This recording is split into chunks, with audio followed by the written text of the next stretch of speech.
যিনি আলেম আপনারা সামনে সবাই পর্দার আড়ালে মা ও বোনেরা সবাইকে আমার আসসালামু আলাইকুম ওয়া রাহমাতুল্লাহি ওয়া বারাকাতুহু।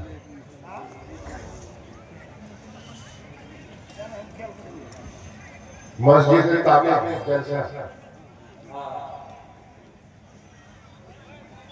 আমি এখানকার জলসার কমিটি যারা আছেন মসজিদ বানাবেন তাদের কাছে অনুরোধ করব একটু মসজিদ বানান, অসুবিধা নাই, কিন্তু মসজিদ নামাজের সময় যেন খালি না থাকে।